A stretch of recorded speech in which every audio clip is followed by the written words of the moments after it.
E pas blokut të marketingut, do të kalojmë tek intervista jone parë për sot, e paralajmërova edhe më herët. Kemi të ftuarin nga Asociacioni i Gazetarëve të Kosovës, më saktë është Ardian Nikolla, hulumtues në këtë organizat, e me cilin do të flasim ndër të tjera edhe për publikimin e një raporti që do të bëhet pikërisht sot. E raporti mban titullin Treguesit e nivelit të lirisë së medias dhe sigurisë së gazetarëve. Ardian, mirëmëngjesi edhe mirë se erdhe sot. Mirëmëngjesi dhe faleminderit për mundësinë. Me që jemi te ky raport, Ardian, ku qëndrojmë me sigurinë e gazetarëve dhe lirinë e medias sot në Kosovë? Ajo që ka mbetet e shqetësuese për ne si Asociacioni i Gazetarëve të Kosovës është rritja e sulmeve dhe kërcënimeve në vazhdimsi ndaj gazetarëve. Për fat keq, gjatë këtij viti kemi një trend të rritjes numrit të sulmeve dhe kërcënimeve ndaj gazetarëve. Dhe kjo, sidomos kur bëhet fjalë për gazetarët hulumtues, ata janë më të atakuarit ndaj sulmeve dhe kërcënimeve. Për fat keq, gjendja e sigurisë gazetarëve në Kosovë ka shënuar një regres të jashtëzakonshëm, ose kisha më thënë fusha e lirisë së shprehjes në Kosovë ka shënuar një regres të jashtëzakonshëm dhe kjo është për të shqetësuar. Pra, gjendja e sigurisë gazetarëve në vend vetë mjaft shqetësuese dhe sot pikërisht ka kujt që duhet që raporti i treguese lirisë mediave dhe sigurisë gazetarëve të publikohet. Është një raport i cili ka gjeturat mjaft interesante dhe tejet relevante për sigurinë e gazetarëve në Kosovë. Përfshin, do thotë, gjitha rastet që kanë ndodhur gjatë këtij viti kërcënimet, sipas të regjistrit të AGK-s, të cilat janë publikuar në raport deri më tashti, i kemi 12 raste të kërcënimit të gazetarëve, do të thotë i kemi edhe 6 raste tjera që kanë ardhur sipas regjistrit të policisë dhe te këto raste 2 kemi sulme fizike ndaj gazetarëve, një rast është, do të thotë, kërcënim dhe një rast tjetër është edhe kërcënime, do të thotë, me jetë, disa raste tjera janë, ndërsa një rast tjetër është dëmtim i pronës së gazetarëve. Po pikërisht, cilat janë ndoshta arsyet, janë puna e gazetarëve, janë storjet apo shkrimet e tyre që publikohen në vazhdimsi? Ajo që ka i ban gazetarët më të ekspozuar ndaj sulmeve dhe kërcënimeve të tyre është puna atyre që ata bajnë. Po ashtu deri te rritja e rasteve të gazetarëve vjen edhe te mos efikasiteti i sistemit gjyqësisë, sidomos gjykatave, të cilat kanë një mos efikshmëri të jashtëzakonshme në zgjidhjen dhe trajtimin e rasteve të gazetarëve. Kështu që kjo përban edhe një fakt mjaft shqetësues, do thotë për rritjen e kërcënimeve dhe sulmeve ndaj gazetarëve që po ndodhin në kohët e fundit në vendin tonë. Po pikërisht shkrimet e sulmit dhe kërcënimet, Ardian, është arritur të paktën që ndonjë nga këto raste të raportuara të identifikohet sulmuesi edhe të marrë të ndërmirën edhe masat adekuate ndaj tij. Të paktën një rast, a kemi një rezultat pozitiv në këtë drejtim?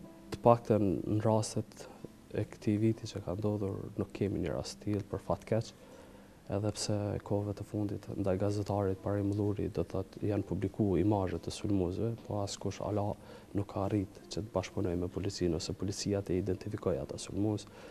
Po ashtu problem tjetër mbetet edhe politika e dënimeve, të cilat po e shqiptojnë gjykatat, edhe në ato pak raste ku trajtohen rastet e gazetarëve, është një politikë qesharake, kisha më thënë, e dënimeve, nuk është një masë preventive ose një mesazh i qartë për keqbërësit e tjerë të gazetarëve që të mos e cënojnë integritetin personal, familjar, po edhe punësor të gazetarëve, kështu që politika e dënimeve mbetet një fakt mjaft shqetësues, sepse kemi dënime tepër minimale. Për shembull, vetëm kisha dashur me cek një rast para disa javë, një gazetar, do të thotë një ish gazetar i cili ka qenë në një kontest gjyqësor për shkak kanosjes një individ që ka bë, ai do thotë individi i cili ka kanosur ose ka kërcënuar nëpërmjet telefonit gazetarin është dënuar me një shumë simbolike 500 euro. Do thotë çfarë mesazhe po çon gjykata të sulmuesit tjerë. Do thotë për 500 euro secili që ka dëshirë ta sulmojë një gazetar e bën atë dhe do thotë nuk dërgohet asnjë një mesazh të tjerë për parandalimin e rasteve të gazetarëve. Kjo është për mjaft shqetësuese. Ne kemi ngritur këtë çështje edhe gjatë takimeve që kemi pasur me kryesuesin e Këshillit Gjyqësor të Kosovës, ku kemi kërkuar që rastet e gazetarëve trajtohen në prioritet, po ashtu kemi kërkuar që do të thotë në gjykatën themelore të Prishtinës, për shkak që kryesisht rastet gjenden në shqyrtim këtë gjykatë, caktohet një gjyqtar i çështjeve penale dhe civile që do t'i trajtonte enkas rastet e gazetarëve në mënyrë që të kemi një lëvizje më të shpejtë të rasteve të gazetarëve dhe që do thotë që rastet e gazetarëve të kenë një trajtman nga ana e gjyqësisë e mos të lihen me vite të tëra në sirtarët e gjyqtarëve dhe do thotë kryerësit e veprave penale, kryesisht ndaj tyre të lihen të lëvizin lirshëm dhe mos i dënoj ose mos ta marrin dënimin e merituar për atë që kanë bërë. Po sa i përket kësaj pjesës tjetër, Ardian, pikërisht kur jemi tek kërcënimet, po kthehem prapë me që mbetet një temë kryesore. Sa edhe vetë gazetarët nuk hezitojnë në atë formë të shpalosin edhe këto kërcënime dhe t'i raportojnë, qoftë tek asociacioni, qoftë edhe te organet kompetente që janë thirrura për t'u përgjigjur kërkesave të tilla. Po organizata që unë përfaqësoj do thotë sa herë që lajmërohet nga anëtarët e vet që ka kësi raste, asociacioni zakonisht edhe çdo herë kontakton drejt për drejti me anëtarin e vet i cili është i kërcënuar, po ashtu AGK-ja përcjell edhe raportimin rastin në polici, do thotë pri policisë dërgimi i landës në prokurori dhe pri prokurisë në gjykata. Kohëve të fundit na si AGK-ja do thotë kemi filluar edhe të monitorojmë dhe raportojmë përsafermi për rastet e gazetarëve të cilat janë në shqyrtime gjyqësore, edhe pse janë raste të pakta, po realisht po vret një intensitet, kisha me thonë, ose një aktivizëm pak më shumë i gjykatave trajtimin e këtyre rasteve. Pra gazetarët nuk hezitojnë që t'i publikojnë rastet e tyre ose t'i paraqesin pranë AGK-s ose dhe pranë institucioneve të sigurisë dhe atë në drejtësisë. Deri tash kemi pas një bashkëpunim mirë me policinë dhe prokurorinë e shtetit në veçanti, ku me një vendim të kryeprokurorit të shtetit, zotërit Aleksandër Lumezi, është bë edhe do të thotë regjistrimi i gjitha rasteve dhe është caktuar një koordinator në secilën prokurori themelore në vend që rastet e gazetarëve do të thotë regjistrohen prej vitit 1999 deri tash çdo rast është i regjistruar ku ka vrasje të gazetarëve, sulme fizike, dëmtim të pronë, kërcënim me jetë e kështu radhë. Do thotë prokuroria ka arrit bëjë një punë shumë mirë, të na lehtësoj edhe ne punën realisht ku i ka paraqitur me një listë të veçantë gjitha rastet e gazetarëve dhe ne me atë listë po kërkojmë të dimë nga gjykata ku është secili rast, në cilën fazë ndodhet. Kjo është diçka e mirë që ka nisë për gazetarët, po besoj që vetëm problemi tash mbetet ana e gjyqësisë, të gjykatave në veçanti, ku ata kogja janë neglizhent ndaj trajtimit këtyre rasteve. Për fat keq gjatë takimeve që kemi pasur disa me kryetësuesin e Këshillit Gjyqësor, ai përmend edhe faktin se gjyqtarët pak a shumë hezitojnë të trajtojnë rastet e mediave dhe të gazetarëve për shkak se i tuten ta zanë me një hakmarrje ose publike kështu të gazetarëve, po kjo s'duhet të dekurajojë gjyqtarët. Ne bëjmë thirrje gjykatave që edhe gjyqtarëve veçanti të trajtojnë me prioritet këto raste dhe ta kryejnë punën e tyre që për shkak janë të hirur sipas ligjit dhe gjithçka do të jetë në rregull. Po Ardian, sa AGK-ja vetë ju përmendëve sa takimet me përfaqësuesit e gjyqësorit dhe përfaqësuesit instancave më të larta të gjithë sistemit të drejtësisë në vend, sa jeni aktiv në pjesën e avokimit për të drejtat e pikërisht të gazetarëve për paraqitjen e këtyre rasteve, po në anën tjetër dhe sa po merren parasysh kërkesat e juaja për veprime konkrete. Flasim kërkesat direkt të asociacionit si një organizatë. Pra, Asociacioni i Gazetarëve të Kosovës përgjatë 2 viteve të fundit ka luajtur një rol shumë aktiv dhe dinamik në promovimin dhe mbrojtjen e të drejtave dhe lirive të gazetarëve. Që nga ardha në krye të AGK-s, do të thotë kryetari tanishëm zotri Shkëlqim Misenaj, AGK-ja ka pësuar ndryshime rrëndësore pozitive si në aspekt në dinamikën e punës, në ndërtimin e imazhit të AGK-s në rrafshin nacional, rajonal edhe ndërkombëtar, por edhe deri te faktorizimi i kësaj organizate në procesin e demokratizimit të vendit, me theks të veçantë në avokimin, e çështjeve, problemeve dhe sfidave që kanë të bëjnë me fushën e lirisë së mediave në vend, fushën e lirisë së shprehjes në vendin tonë. Pra, AGK-ja përgjatë kësaj kohe, ka arrit bëhet organizatë kogja kredibile dhe të respektohet nga aktorët dhe mekanizma tjerë siç janë organet e sigurisë, për shkak që kemi pas edhe më shumë bashkëpunim me këto organet e sigurisë dhe drejtësisë, po ashtu AGK-ja kohëve të fundit do të është takuar edhe me përfaqësues sot të avokatëve të Kosovës, ku vetëm jemi dakortuar parimisht që të ne nënshkruajmë një marrëveshje ose memorandum bashkëpunimi, ku gjithë gazetarëve ose gjithë anëtarëve të AGK-s t'i ofrohet ndihmë ose ndihmë juridike, këshill juridike ose dhe udhëzime juridike falas, në mënyrë që gazetarët jenë sa më mirë të përfaqësuar në rastet e tyre që ballafaqohen nëpër gjykata. Pra ka lëvizje pozitive këtë drejtim, kemi marrë mbështetje, ka indicie nga Oda Avokatëve Kosovës që të ofrojë një avokat për gazetarët dhe AGK-n, do thotë që do t'i përfaqësonte ata pa ndonjë kosto, kështu kisha me thënë në raste gjyqësore, po janë bërë disa lëvizje shumë pozitive në këtë drejtim, por akoma mbetet shumë punë për të bërë. Po rikthehemi pak tek raporti, Ardian. Sot do të bëhet në publikim, në çfarë kohe edhe ku do të mbahet, edhe kush do të jenë aty të ftuar? Po, atëherë raporti treguesit e nivelit të lirisë e mediave dhe sigurisë gazetarëve do të publikohet sot në ora 10 në qendrën e konferencave në Ardian, ku pjesëmarrjen e kanë konfirmuar të thotë bartës të institucioneve qeveritare, gjyqësore, kryeprokurori i shtetit, ambasadori i USB-s, ka qenë konfirmuar edhe pjesëmarrja e kryeministrit të vendit, po nuk e dim akoma a do të vijë apo jo për shkak të agjendës së tij të ngjeshur, po ashtu do të jenë edhe përfaqësues dhe aktorë tjerë shoqërisë civile, do të jetë një publikim i jashtëzakonshëm, është edicioni i dytë i këtij raporti që po e publikon AGK-ja, janë gjetura mjaft interesante që kanë baj kryesisht në fushën e sigurisë gazetarëve në vendin tonë dhe ngecin e këtyre që tash më herët sistemi i drejtësisë, sidomos gjykatave.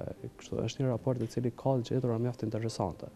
Pa dashur t'ja humbim ekskluzivitetin, Ardian, vim që ai do të publikohet në orën 10. Ka ndonjë detaj ose ndonjë fushë, ndonjë statistik që do të mund ta shpalosni në programin tonë? Ndonjë prej tyre? Po, kështu në paka shumë që përmenda rastet, kjo ishte pak më ekskluzive, sa raste kemi pas, cilat janë paraqitur aty. Kryesisht bëhet fjalë për këto raste në raport edhe ja të përfshira në mënyrë të detajuar. Detajuara për secili rast ku ka shku, si ka përfundu, në cilën fazë, ose të hetimeve, ose gjykimit, ose të zonë kretë janë cekura në raport, dhe thotë kjo është e gjitha çka raporti përmban. Pra janë gjetura edhe me të thella, me detajuara, cilën kolegu im brenda Asociacionit Gazetarëve të Kosovës, Petrish Çollaku është marrë, më thënë, për më shumë se 8-9 muaj me këtë raport, dhe ja vlen të shikohen ato dhana, sidomos nga institucionet. Sepse ata duhet lëvizin në këtë drejtim më shumë ti që drejtat e gazetarëve dhe liria e shprehjes të fuqizohet edhe më shumë. Pikërisht e përmendë që është edicioni i dytë i këtij raporti. Ka ndonjë dallim, përmirësim apo ndryshim prej edicionit të parë? Në fillim e ceka se për fat keq Kosova ka shënuar një trend të rritjes sulmeve ndaj gazetarëve dhe fjalës të lirë. Pra Kosova ka shënuar regres në këtë drejtim. Sa kanë hapësirë kohore mes publikimit e dy raporteve? Po, raporti që do të publikohet sot përfshin periudhën të thotë vitin kalendarik vitin 2016, ndërsa raporti paraprak ka qenë për vitin 2015. Pra përkundër faktit që ka dallim një vit mes tyre, gjendja e sigurisë gazetarëve shënon një regres kozat madh dhe kjo është për të shqetësuar. Për atë arsye janë ftuar edhe aktorë të rëndësishëm të institucioneve në vend që të paktën ndërmarrin diçka që të përmirësohet gjendja, sepse mos efikasiteti i rasteve, do thotë i zgjedhjes rasteve gazetarëve nga ana e gjykatave, politika minimale e dënimeve, si dhe mos zbulimi i kryesve të veprave penale ndaj gazetarëve ose kërcënuesve, përbën rrezik të jashtëzakonshëm edhe cënon drejt për drejti edhe fushën e gazetarisë vend. Kjo në një forme, kjo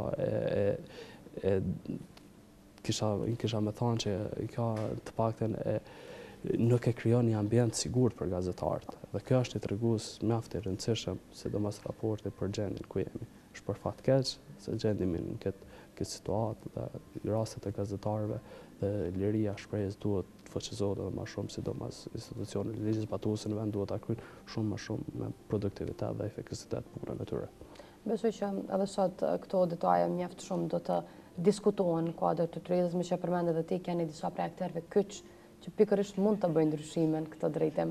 Apo kur jemi të vetë Asociacioni i Gazetarëve të Kosovës, cilat janë ato pika tjera në cilat të po fokusohet asociacioni gjatë kësaj periudhe, edhe çka ka arritur ndoshta që përveç avokimit në fushën në aspekt të sigurisë gazetarëve të ketë arritje të tjera dhe publikime të tjera me tema të ndryshme. Po, Asociacioni i Gazetarëve të Kosovës do thotë në fillim muaj dhjetor do ta bëjë publikimin edhe një raporti tjetër i cili ka të bëjë me financimin e mediave nga paraja publike. Është raport i cilin kam punuar për një kohë gjatë dhe është raport i cili ka gjetura mjaft interesante. Është edicioni i parë i këtij raporti ku pasqyrohet gjendja do thotë financimi i mediave nga paraja publike, sa kanë marrë mediat, sa kanë shpenzuar institucionet. Do thotë ky raport, targeti i këtij raporti kanë qenë gjitha institucionet e pushtetit lokal, komuna dhe gjitha institucionet e pushtetit qendror, ministrit, zyra kryeministrit, zyra presidentit dhe kuvendi i Republikës së Kosovës. Pra janë gjetura mjaft interesante, të cilat kallëzojnë për një kost të kozat lartë shpenzuar të institucioneve në shërbimet mediale, cilat media ju kanë kryer atyne. Po është një raport mjaft interesant i cili ka gjetura mjaft interesante, por për këtë kisha dashur që mos të shohim shumë se hala nuk dihet edhe data saktësisht se kur do të publikohet. Pikërisht për të datat e këtij raporti Ardian më njëherë po i bëj ftesën pasi që të publikoni raportin e radhës, që të vini në studio dhe bashkë të shfalosim për ne dhe shikuesit tanë. Ato të dala, meqense edhe titulli duket interesant, edhe një raport i parë i këtij lloji që më ka rastis ta dëgjoj deri më tani. Gjithsesi, tash është edhe edicioni i parë, po është edhe raporti i parë i kësaj natyre, i cilin e publikon AGK-ja, po edhe është përgjithësi organizata të ndryshme nuk kanë publikuar një raport të tillë përpara. Kisha dashur pak a shumë tash të ndalem edhe te puna e AGK-s. Tash brenda Asociacionit Gazetarëve të Kosovës, tash me ardhen e kryetarit të ri ekziston një frymë e re, një aktivizëm dhe kreativitet i ri në mbrojtjen, promovimin dhe inkurajimin e një gazetarie me kualitative dhe me të hapur në Kosovë, si dhe po bëhet shumë, jashtëzakonisht shumë në avancimin dhe përmirësimin e pozitës gazetarëve në shoqërinë kosovare. Para disa ditëve AGK-ja ka lancuar edhe logon e saj të re, logo e cila ka kaluar gjitha procedura do të thotë vendimarrëse brenda AGK-s nëpërmjet bordit. Logo kjo e cila përfaqëson edhe identitetin e ri të organizatës tonë, identitet ky i cili çdo ditë më shumë po respektohet, po konsolidohet dhe po bëhet më kredibil, duke ndikuar kështu drejt për drejt edhe në rritjen e reputacionit të AGK-s brenda dhe jashtë vendit. Po ashtu AGK-ja brenda disa ditëve, ose kisha me thonë 2-3 ditë të ardhshme, do ta lancojë edhe web faqen e saj të re, ku do të paraqiten të gjitha aktivitetet, raportet, si dhe rastet e gazetarëve dhe gjithçka tjetër që ka të bëjë me fushën e lirisë shprehjes në vendin tonë. Pra AGK-ja ka arrit që dal nga dal ta merr veten, ne e dim se edhe pse e themeluar shumë kohë përpara ka pasur probleme, sfida, batica ose zbatica të saja, po realisht tash qëndron mirë, po punon mirë dhe ka arrit një frymë e re brenda Asociacionit të Gazetarëve dhe kjo fal punës së kryetarit tanishëm, i cili ka treguar një vizion të mirë do thotë në udhëheqjen e Asociacionit të Gazetarëve të Kosovës. Atëherë Ardian, faleminderit shumë që ishe sot, nëse nuk ke diçka përfund. Po, faleminderit edhe për ju, ishte kënaqësi. Unë veç kisha dashur edhe nëpërmjet kamerave tuaja ta falenderoj gjithë gazetarët që dje kanë qenë ditën e zgjedhjeve, janë lodh. Shpresoj që i falenderoj edhe për raportimin e tyre korrekt, ju prit të mbara në punën e tyre. Faleminderit shumë Ardian edhe një herë. Faleminderit, ishte kënaqësi. Të dashur shikues, ishim me mysafirin ton Ardian Nikolla, hulumtues në Asociacionin e Gazetarëve të Kosovës. E folëm për lirinë e medias dhe sigurinë e gazetarëve, që është edhe pikërisht titulli i raportit i cili do të publikohet sot pikërisht nga ky asociacion.